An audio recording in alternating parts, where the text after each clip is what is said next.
오늘 제목이 내 시선을 하나님께 드리고라는 제목으로 은혜를 나눌까 합니다. 오늘 본문을 통해서 우리는 우리 삶에 항상 어떤 두려움이 있고 또 어떤 문제 상황 가운데서 내가 내 힘으로 감당하지 못할 그런 상황들이 항상 우리 삶 앞에 도사리고 있습니다. 예상치 못한 문제도 너무 많고요.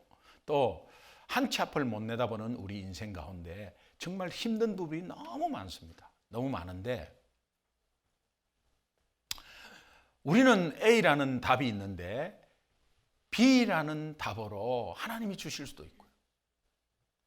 또 우리는 A라는 상황을 원하는데 하나님은 D라는 상황으로 갈 수도 인도할 수도 있습니다.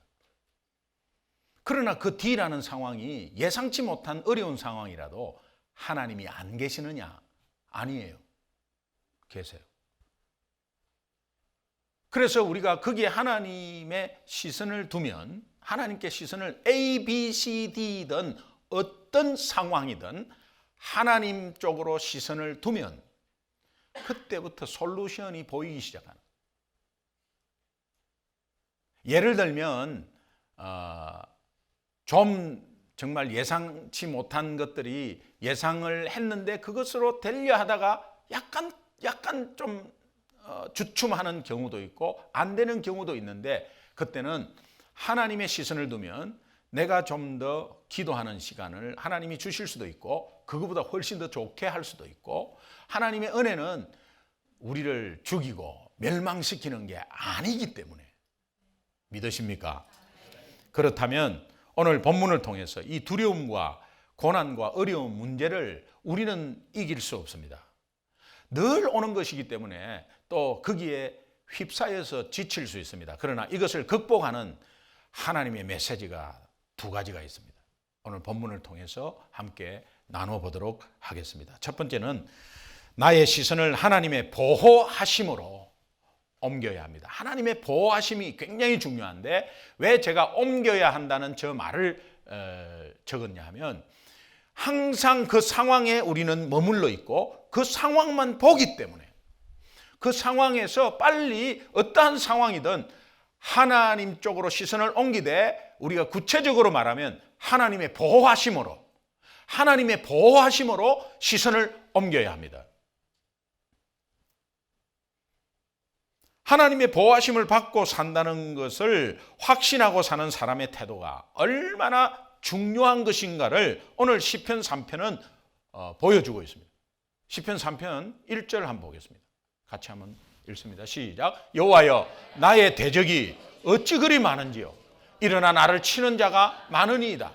오늘 우리 주변은 전부 다 나를 지적하는 것 같고 오늘 내 편은 하나도 없는 것 같고 나만 고립된 것 같고 내가 헤매는 것 같고 다른 사람은 문제가 없는 것 같은데 나만 문제가 있는 것 같고 이런 상황들이 올 수 있습니다. 왜 그 상황이 그렇게 느껴지냐 하면 내 시선이 거기에 오랫동안 머물러 있기 때문에 그렇습니다. 거기에 오랫동안 머물러 있으면요. 우리 선교사님들이 이렇게 여자 선교사님, 남자 선교사님 이렇게 이제 조를 짜서 하는데 이때까지 그 고통은 나한테만 있는 줄 알았다는 거예요. 근데 옆에 있는 여자 선교사님이 똑같은 자기 이야기를 하니까 동병상련의 마음으로 너무 반갑고 내만 어려운 게 아니라 니도 어렵나? 아이고 고소하네 이런 게 아니고 아이고 그런 어려움이 니도 있었구나. 나도 내가 지금 이거 내 어려움이 있어서 이거는 말도 못하고 이거 이야기하면 꼭 믿음 떨어진 사람 같고 이거 이야기하면 꼭 그 정말 내가 막 진짜 영적으로 헤매는 것 같고 이런 가운데 있었는데 니도 그렇냐고 말이죠. 우리가 사랑방 나눔에 이게 필요해요. 여러분 아무리 똑똑한 사람도요. 하나님 앞에서 어떻게 똑똑하겠어요? 하나님 앞에서 부족한 것을 자꾸 말하는 게 내 연약함을 자랑하는 게 목사가 뭔 똑똑하다고 자꾸 목사 잘하는 걸 이야기하겠어요? 모이면 목사의 연약함을 이야기하는 것이 하나님을 자랑하는 거 아니겠어요? 여러분 순장님들 중에 내가 굉장히 잘하고 막 정말 하나님 앞으로 열심히 간다고 본인이 생각하더라도 순원들 앞에서 나의 연약함을 이야기하는 것은 하나님을 자랑하는 겁니다. 남들이 지금 온통 나를 미워하는 것 같고 내 상황이 왜 나만 겪는 고통이냐고 그렇게 마음적으로 좌절하면서 있는 분들이 있습니다. 여러분, 이 시편 3편이 다윗이 그의 아들 압살롬이 반란을 일으켜서 피할 때, 여러분 보통 뭐 옆에 부하가 반란을 일으킨 것도 아니고 자기 아들이 피부치가 자기 아들이, 여러분 한번 생각해 보세요. 여러분이 기업을 하고 있는데 아들이 싹 뺏어가 버렸어요. 아버지 난 모릅니다 하면서. 그러면 철천지 원수가 돼버려요. 더 원수가 될 수 있어요. 혈육인데 지금 이 압살롬이 눈이 어두워가지고 이 반란을 일으켜서 아버지를 지금 쫓아냈단 말이에요. 쫓아낸 게 아니고 죽이려고 했어요. 도망 나온 거예요 지금. 그래서 도망 나와서 지은 시입니다. 이 시편 3편. 다윗이 아들 압살롬이 구테타 일으켜가지고 정말 아들한테도 배신당하고 있는데 옆에 있던 신하들이 전부 다 아들한테로 다 갔네. 사람들은 상황을 판단해서 내가 이로운 것에 빨리 붙어버립니다. 오늘 한국의 정치가 그런 것 아니겠어요? 뭐 지역 관계없이 당을 막 바꾸잖아요. 분명히 서울에 살았는데 충청북도에 내려와서 거기에 지역구처럼 또 이야기하고, 뭐 중학교 때 충청도에서 좀 다닌 거 그거 이제 끈앞으로 해가지고 뭐 그런 사람 많습니다. 중요한 것은 다윗이 아무도 없는 거예요. 왕이었을 때는 전부 굽신거리는데, 여러분 제 주변에도 아시는 분들 중에 뭐 권력을 가지고 막 이렇게 뭐 떵떵거리기는 안 했는데 권력을 가지고 있다가 이렇게 나오면 한 명도 안 찾아옵니다. 아시죠? 권력 있을 때는 그냥 명절날 막 쌓입니다. 그냥 사과 상자 쌓이고 막 엄청나게 선물 많습니다. 근데 없습니다.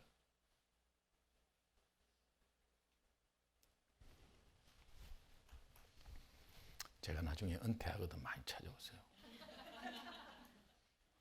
혼자 쓸쓸하게 은퇴해서 지내는 것을 여러분 불쌍히 여기시고 우리 동기들 보니까 사령관으로 있을 때는 별 2개, 별 3개 할 때는 아주 얼마나 뭐 잘하겠어요. 제대하니까 노수비라. 국물도 없어. 그런데 답답하니까 미국 오려고 그러고 뉴질랜드 가려고 그러고 그래요. 왜?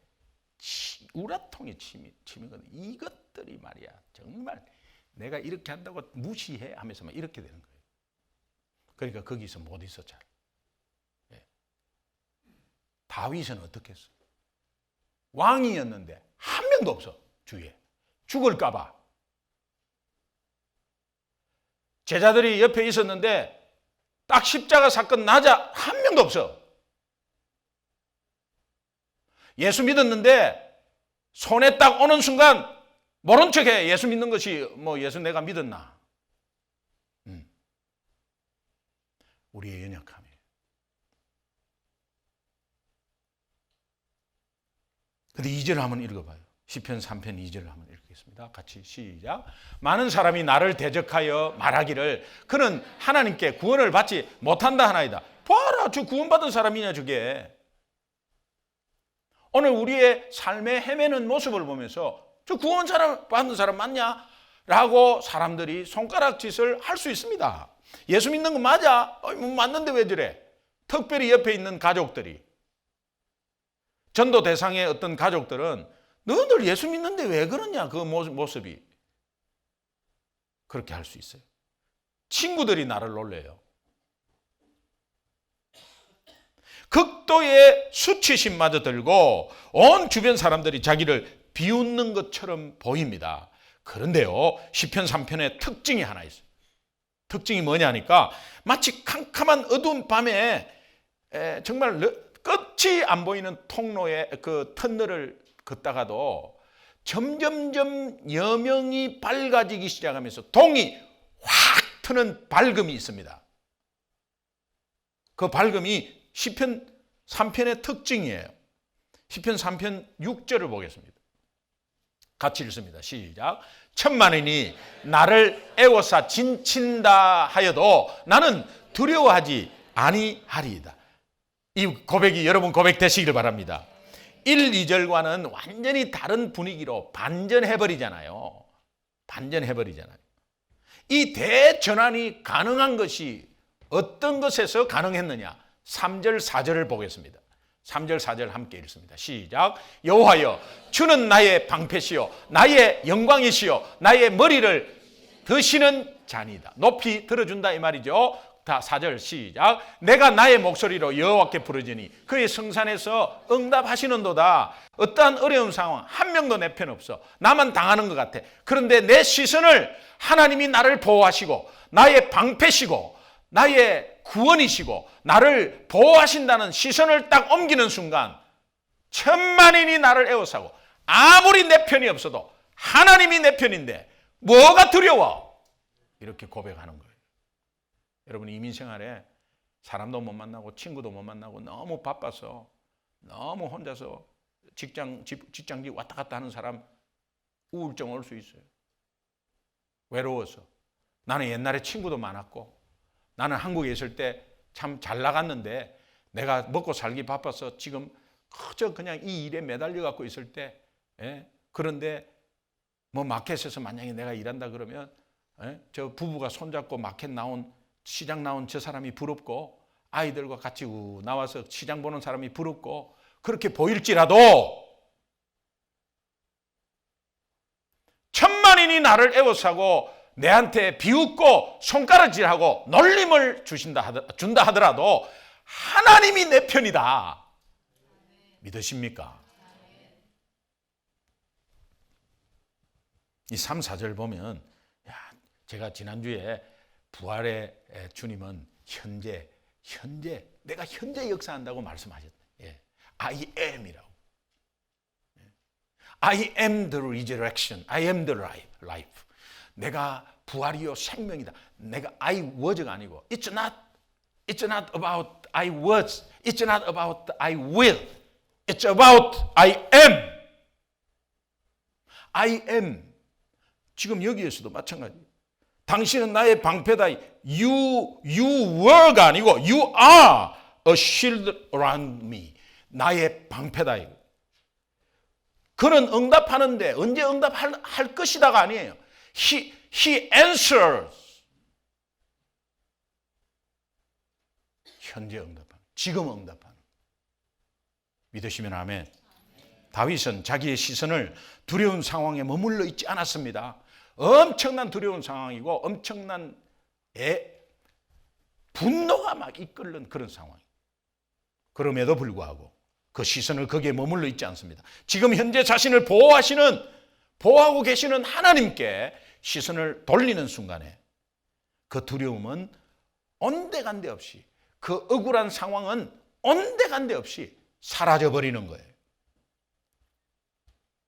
여러분, 그렇지 않고 반대로 거기에 계속해서 머물러 있으면요, 분하고 억울하고 잠 못 자고 건강 상하고, 다윗은 다시 왕으로 하나님이 세우시려고 하는데도 불구하고 왕으로 세울 수가 없고 아마 다윗의 삶은 끝났을 거예요.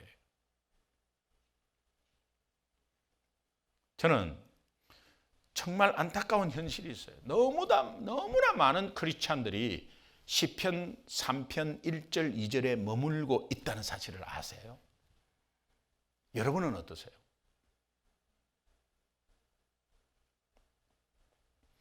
시편 3편 1절 2절은 올 수 있습니다. 저도 와요. 올 수 있습니다. 머물고 있는 것이 그게 문제예요. 그 머물고 있으니까 잠이 안 오는 거야. 머물고 있으니까는 자꾸 과거가 한참 지났는데도 현재처럼 느껴지는 거예요. 머물고 있으니까 억울한 거예요. 머물고 있으니까 분통이 터지는 거예요. 머물고 있으니까 부정적이 돼버리는 거예요. 머물고 있으니까 적이 많아지는 거예요. 머물고 있으니까 내 혼자처럼 이제는 딱 외롭게 돼버리는 거예요. 머물고 있으니까 대화의 통로도 없어요. 머물고 있으니까 내 혼자 상상을 해요. 머물고 있으니까 오해를 해요. 머물고 있으니까 개 2마리 키우는 거예요. 선입, 편, 그 2마리 키우는 거예요. 머물러 있지 마세요. 시선을 하나님의 보호하심으로 옮기시기 바랍니다.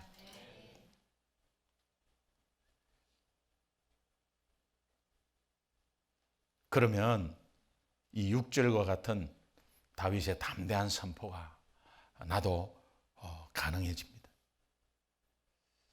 여러분, 모세가요, 하나님이 보내서 지금 모세는 살인을 하고 이제 숨어서 40년 지냈단 말이에요. 왜 도망갔겠어요? 죽지 않기 위해서 도망갔어요. 그래서 40년을 광야에서 지냈는데 하나님이 바로왕 앞에 가서 네 백성 이끌어내라 그래. 무슨 수로 가요? 못 가요. 가면 적사예요. 왕도 이미 바뀌었고 적사예요. 그런데 모세의 시선이 하나님이 나를 지키신다, 하나님이 나와 함께 하셔서 나를 보호하신다, 이 시선을 놓치지 않고 가니까 바로왕 앞에 당당히 앞에 서버려요. 80세 모세가 바로왕 앞에 딱 서가지고, 야, 사실은 하나님이 보냈는데 우리 백성 좀 이렇게 안 해요. 바로왕, 내 백성을 돌리도. 죽고 싶냐? 그 당당함에 바로왕이 쑥 들어가 버려요. 불뱀에 물렸을 때 이스라엘 백성들이 불뱀 상황을 보면 다 죽어가는 거야. 그런데 시선을 장대 높이 매달한 놋뱀으로 시선을 옮기니까 다 살은 거 아시죠? 장대 높이 올린 놋뱀은 예수 그리스도의 십자가를 예표하는 겁니다. 요한복음 3장 14절에 모세가 장대 위에 올린 놋뱀을 올렸는데, 모세가 정말 올린 것처럼, 그 놋뱀처럼 나도 십자가에 달려야 한다고. 십자가의 주님 바라보면 못할 게 없습니다. 십자가의 주님 바라보면 우리는 일어설 수 있습니다. 할렐루야. 성경의 많은 인물들은 하나님의 시선을 그의 지키시고 보호하시는데 그 모든 시선을 두었어요. 다니엘 사자굴에 들어가요.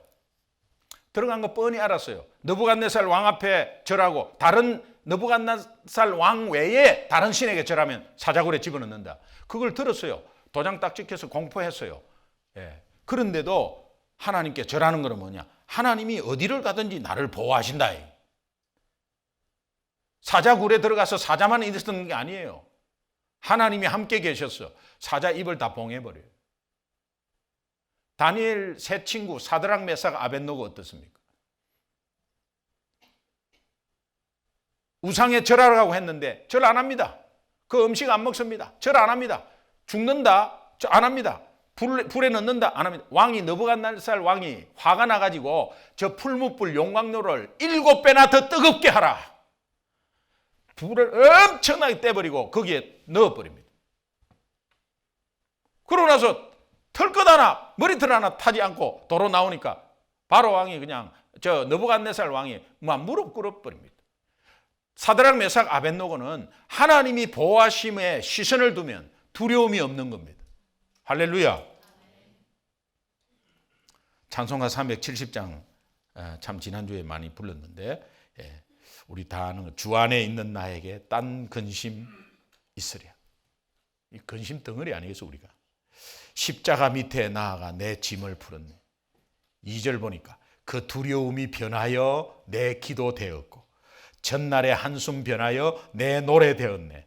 4절에 보니까 내 주와 맺은 언약은 영 불변하시니 그 나라 가기까지는 늘 보호하시니. 그러면서 할렐루야하고 찬양을 하는 거예요. 이 찬양 좀 했으면 좋겠네. 네? 우리 그냥 고백하면서 한번 찬양했으면 좋겠네. 주 안에 있는 나에게 땅 근심.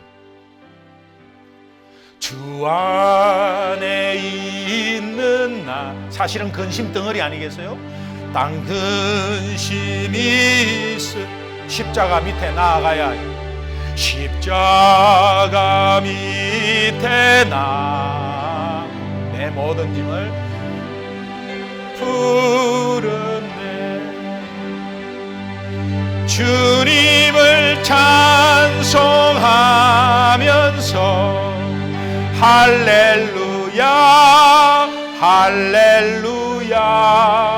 내 앞길 멀고 험해도 나 주님만 따라가. 2절 부르겠습니다. 그 두려움이 변하여 그 두려움이 여러분 고백이 되시기 바랍니다. 내 기도돼 전날의 한숨이 변하여 전날의 한숨 내 노래 되었네. 4절 부르겠습니다. 내 주와 맺은 언약은 내 주와 맺은 언약은 영불변하시. 그 나라 가기까지는 그 나라 가기까지.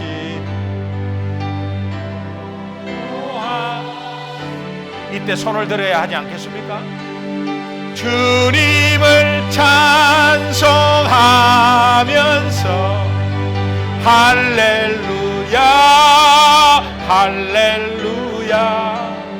내 앞길 멀고 험해도 나 주님만 따라가. 아멘. 전날에 한숨 변하여 왜 내 노래가 되었습니까? 왜 그렇게 되었을까? 그 절망적인 상황에서 보호자 되시는 하나님께 내 시선 옮겼기 때문에.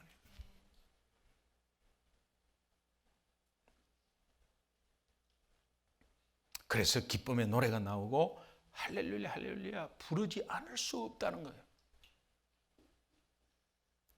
혹시 지금 여러분의 현실이 이 사실을 모르고 말이에요, 그 두려움이 변하여 더 큰 두려움으로 그렇게 오지는 않습니까? 전날의 한숨이 변하여 2배가 됐지는 않았습니까? 휴, 그 다음날 이러고 있지는 않습니까? 시편 3편 3절 한번 다시 읽겠습니다. 여러분 이 고백이 중요한데 같이 읽습니다. 시작. 여호와여 주는 나의 방패시요 나의 영광이시요 나의 머리를 드시는 자입니다. 6절 이 고백 굉장히 중요해요. 같이 시작. 천만인이 나를 애워싸 진친다 하여도 나는 두려워하지 아니하리로다. 아멘. 아멘. 두 번째, 내 시선을 하나님의 승리하심으로 옮겨야 합니다. 하나님의 승리하심으로. 여러분 똑같이 상황을 보고 온 12정탐꾼이 그 시선을 두지 않는 10정탐꾼은 그들도 생각할 거다. 우리도 생각하기에 우리가 그들 앞에 메뚜기였다. 시선을 상황에 두면 세상이 너무 크게 보이고 화려하게 보이고 웅장하게 보이고 나는 그 앞에 너무도 초라한 내 인생이 눈앞에 보일 때 절망적이죠. 예수 안 믿는 사람은 그렇게 해서 망하는 거예요. 지가 돈이 아무리 많아도요, 그 많은 사람, 지보다도 돈 많은 사람이 또 나타나요. 얼마나 속상한데요. 내가 이렇게 노력해서 했는데 이거 또 더 있네. 이렇게 되는 거죠. 정말 뼈 빠지게 어떤 노력으로, 아니 뭐 하나님의 은혜로 했다고 하더라도 거기에 초점이 있으면, 제가 반지하 13평에 곰팡이 나는 냄새 속에 거기에 살고 있다가 여러분 48평으로 뭐 거쳐갖고 하여튼 48평으로 갔다, 이건 용된 거죠. 48평은 4베드 룸이거든요. 예?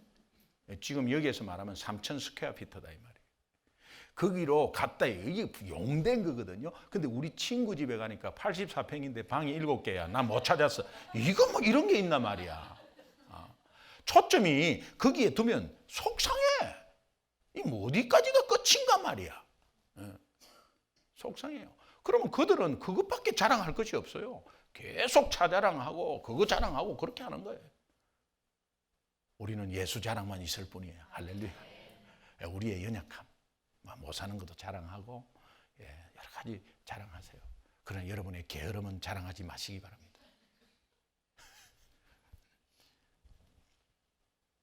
예레미야 선지자는, 예레미야도 정말 하나님이 이긴다고, 그러니까 여러분 힘내라고 이스라엘 백성에게 눈물로 격려하고요. 세상이 아무리 그렇지만 하나님은 세상을 이겼다고 요한 사도는 그렇게 고백하고, 여러분이 하나님의 승리하심은 이미 창세기 15장에 우리에게 약속한 거예요. 창세기 15장, 창세기 3장 15절에 이미 약속한 거예요. 창세기 3장 15절은 원시 복음이라고 합니다. 여자의 후손 예수 그리스도가 사탄의 머리를 깰 것이다. 뱀의 머리를 깰 것이다. 예수 그리스도가 사탄을 박살낸다 이 말이에요. 거기에서 예수 믿는 자는 이 승리를 체험할 것이다. 이미 약속을 했는데요. 이제 마지막 계시록에, 창세기에 약속하고 계시록은 하나님 나라 완성을 이렇게 보여주는 거거든요. 그 계시록에 와서 이제 그 약속이 온전히 이루어지는 승리한 하나님의 나라의 그 완성된 그림을 보여주는데, 그게 계시록 7장이에요. 계시록 7장은 완성된 그림을 보여줘요. 여러분 계시록 7장 9절을 한번 읽겠습니다. 같이 한번 읽어요. 시작. 이 일 후에 내가 보니 각 나라와 족속과 백성과 방언에서 아무도 능히 셀 수 없는 큰 무리가 나와 흰옷을 입고 손에 종려가지를 들고 보좌 앞과 어린 양 앞에 섰다고 그랬어요. 이것은 각자, 우리는 한국 교회는 한국 예배, 또 미국은 미국 사람들이, 또 저기에 다른 나라는 다른 나라, 중국은 중국, 비엔남 예배 드리지만 천국 가면 각 나라와 족속 백성 방언들이 막 모여 사는데 이분들이 다 흰 옷을 입었다. 흰 옷을. 여기에 흰옷 입은 자라는 말이 나와요. 제가 승리에 대해서 지금 말씀드리는 거예요. 계시록 7장 13절에서 이렇게 질문을 하는데, 이 흰옷 입은 자들이 누구며 어디에서 왔느냐라고 묻습니다. 그럴 때 14절에서 대답을 합니다. 계시록 7장 14절 같이 읽습니다. 시작. 내가 말하기를 내 주여 당신이 아시나이다 하니 그가 나에게 이르되 이는 큰 환난에서 나오는 자들인데 어린 양의 피에 그 옷을 씻어 희게 하였느니라. 하나님이 말씀하시는 거예요. 저 흰옷 입은 자가 무엇이냐고 장로들이 물으니까, 누구냐고 물으니까 그 대답하는 하나님께서 큰 환난이나 두려움 가운데서 나온 자들인데 하는 것은 하나님의 심판이에요. 심판에서 나온 자들인데 어린 양의 피에 그 옷을 씻어 희게 하였느니라.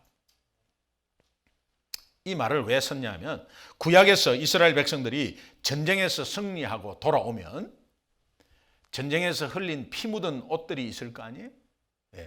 피 묻은 옷을 이제 다 씻는 정결 의식이 있어요. 그래서 그 씻고 나서 예배를 드려야 하는 그 정결 의식에 기인해서 말하는 거예요. 그러니까 이것은 전쟁에서 돌아온, 피의 전쟁에서 돌아온 그 전쟁에서 이 생명들에 대해서 정말 그 적군에 대한 피 이런 것들 아니겠어요? 그러니까 전쟁에서 돌아올 때 그 옷을 씻는 것에 희게 씻었다는 의미를 말하는 겁니다. 이걸 연결을 시켜보면요, 이 구약의 정결의식과 계시록 7장에 연결해서 어린 양의 피에 그 옷을 희게 씻게 하였다. 이 말은 오늘 우리가 지금도 영적 전쟁을 하고 있는 거예요. 전쟁을 하고 있는 영적 전쟁에 어떠한 툴도 여러분들은 이기지 못합니다. 악한 영과 대항해서 여러분 이기지 못합니다. 그러나 함께 하시는 하나님은 이긴다고 창세기에 약속해 주셨고, 또 그것이 영적 전쟁에서의 누구가 이기고 누구가 지냐 하면 예수 그리스도의 어린 양의 피, 예수 그리스도의 피로 씻음받은 자는 이긴다는 거예요. 영적 전쟁에서 이기는 자를 말해요. 그것은 하나님의 자녀예요. 어린 양의 피로 씻음받았다는 것은 예수 그리스도의 보혈의 피, 우리 죄로 말미암아 대신 죽은 피, 그 피로 인해서 오늘 우리는 흰옷을 입었고, 그 흰옷 입은 자는 천국에서 완성된 하나님 나라 속에 들어가 있다는 거예요. 들어갔다는 의미는 뭡니까? 이 땅에서 승리했다는 의미죠. 그렇다면 여러분이 어떠한 상황 가운데서도 이 하나님의 승리하심에 여러분의 시선을 두어야 합니다. 절대 패배는 없습니다. 목사님, 나 사업이 안 돼서 망했는데, 문을 닫았는데, 목사님, 우리 가정이 좀 이렇게 됐습니다. 우리 아이, 패배가 아니에요.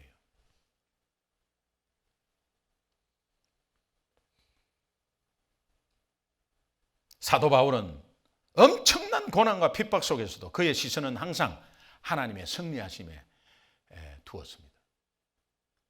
이렇게 고백할 수 있었습니다. 로마서 8장 37절을 보니까요, 이 로마서 8장 37절은, 로마서 8장은 여러분들이 너무도 잘 아는 상황들이 벌어지는데, 이 37절에 보니까 이런 고백이 있어요.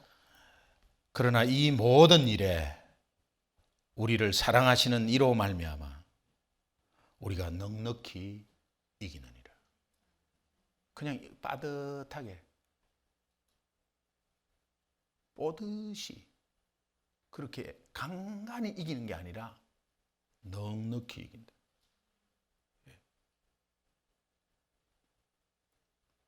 여러분, 제가 넉넉히 이긴다는 거 설명해 드렸죠.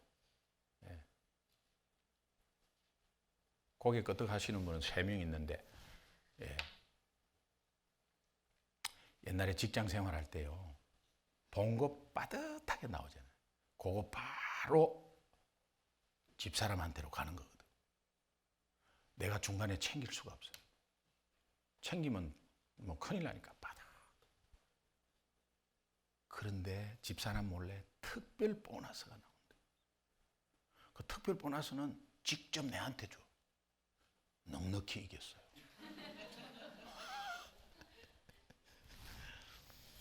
오늘 시편 3편 본문으로 다시 돌아가면, 이 시편 3편은 압살롬의 그 어마어마한 군사력, 다윗의 초람, 누가 이기겠어?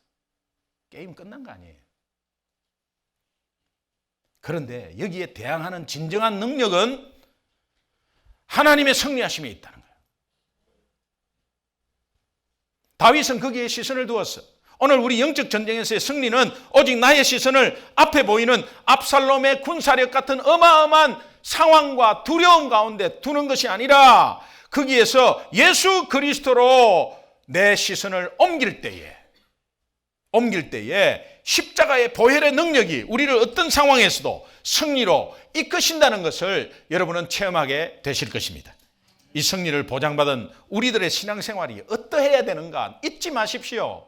날마다 넘어지고 자빠지는 우리의 모습을 보면서 이 승리를 약속하고 우리에게 이미 주었고 지금도 승리하고 있는 함께 하시는 하나님의 우리의 신앙생활 어떠해야 되는가, 하나님의 승리하심에 시선을 늘 고정하고 또 하나님의 보호하심에 시선을 늘 고정하면 모든 것을 이길 수 있습니다. 이 이기는 가운데서 은혜로 예배를 드릴 수 있고, 은혜로 봉사 감당할 수 있고, 은혜로 예배 사모하면서 기쁘게 나올 수 있고, 그렇지 않으면 피곤해요. 그렇지 않으면 신경질 납니다. 왜 나를 교회는 못 살게 구는가? 못 살게 구는 게 아닙니다.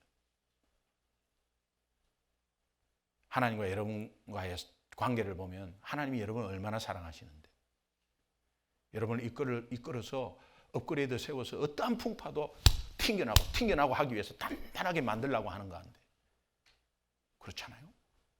거기에 도구로 담임 목사가 쓰여지고 그렇게 되는 거지. 여러분, 모든 주어진 일들을, 세상 일도 마찬가지고 은혜로 즐겁게 감당하시기 바랍니다. 은혜로 즐겁게 감당하세요. 좌우로 한번 인사하도록 하겠습니다. 은혜로 즐겁게.